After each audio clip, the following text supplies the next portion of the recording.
Back to YouTube channel medical and nurses of shorts. तो आज का टॉपिक है हमारा प्रीटर्म न्यूबॉर्न। ऐसे बच्चे जो समय के पहले पैदा हो जाते हैं, that means preterm newborn babies. तो जनरली जो जेस्टेशनल पीरियड होता है, जेस्टेशनल पीरियड का मतलब होता है कि कितने वीक्स तक, कितने महीने तक आप प्रेग्नेंट रहे हैं। तो जो अकॉर्डिंग टू जो कैलकुलेट किया जाता है एज इन गायनेकोलॉजी में, तो वो जनरली टाइम पीरियड होता है या तो 280 दिन या फिर 10 मंथ यहाँ पर विथ एलएमपी के साथ कैलकुलेट किए जाते हैं जो। तो उसमें आपको एलएमपी के अकॉर्डिंग आपका कैलकुलेशन किया जाता है जेस्टेशनल एज में। फिर यहाँ पर आता है आपका कि कितने वीक्स, दैट मीन्स 37 वीक्स है जो नॉर्मल जेस्टेशनल पीरियड होता है।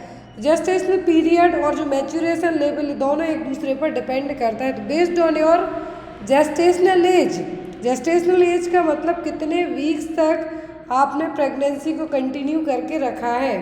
So gestational age means the actual time from conception to birth that fetus remains in uterus. So gestational age का मतलब होगा कि कंसेप्शन, कंसीव करने से लेके जो यूट्रस में फीटस प्रेजेंट है वो क्या कहलाएगी, जेस्टेशनल एज। बाहर आने के बाद वो फीटस नहीं कहलाएगा, वो न्यूबॉर्न बेबी कहलाएगा, न्यूनेट कहलाएगा।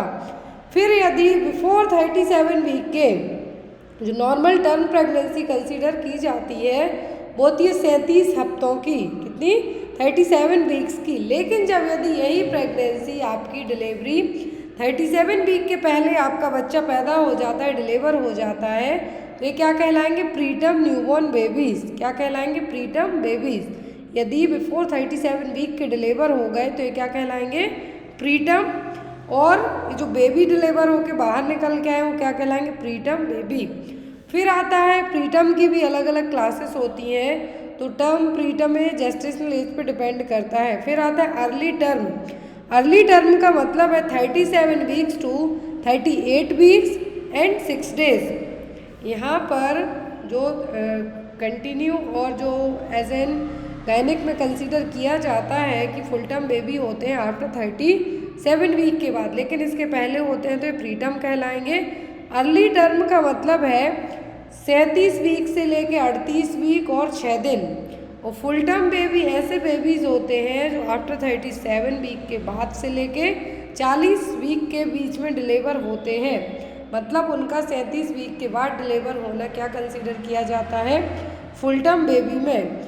फिर लेट टर्म का मतलब होगा जो डॉक्टर्स डेट देते हैं, ईटीडी दी जाती है, वो दी जाती है आपको 42 वीक्स की। एस्टिमेटेड डेट ऑफ डिलीवरी दी जाती है आपको 42 वीक्स की। यदि उस डेट तक भी, उन 42 हफ्तों तक भी आपकी डिलीवरी ना हो वो क्या कहलाती है, लेट टर्म प्रेगनेंसी। फिर आता है पोस्ट टर्म। पोस्ट टर्म का मतलब बियॉन्ड 42 वीक्स, 42 हफ्तों से भी ज़्यादा हो गए, डिलीवरी नहीं हुई है, डॉक्टर्स के पास लास्ट ऑप्शन बचता है इंड्यूस करना। यदि इंडक्शन से भी बेबी बाहर नहीं आता है, कॉन्ट्रैक्शन प्रॉपर नहीं आते, तो क्या किया जाता है, फिर सिजेरियन सेक्शन परफॉर्म किया जाता है। फिर आते हैं small for gestational age, that means complete 38 week और 39 वीक का ड्यूरेशन हो गया है, होने के बाद जो बेबी डिलीवर हुए हैं वो क्या है, स्मॉल साइज बेबी हैं। उनका प्रॉपर जो वेट है वो भी नहीं हुआ, छोटी साइज के बेबी हैं, तो वो कहलाते हैं small for gestational as baby. फिर आते हैं LGA जो कि जनरली 4000 ग्राम, मतलब जो नॉर्मल बर्थ वेट होता है इंडियन बेबीज़ की बात करें हम तो 2.5 से 3 kg तक होता है।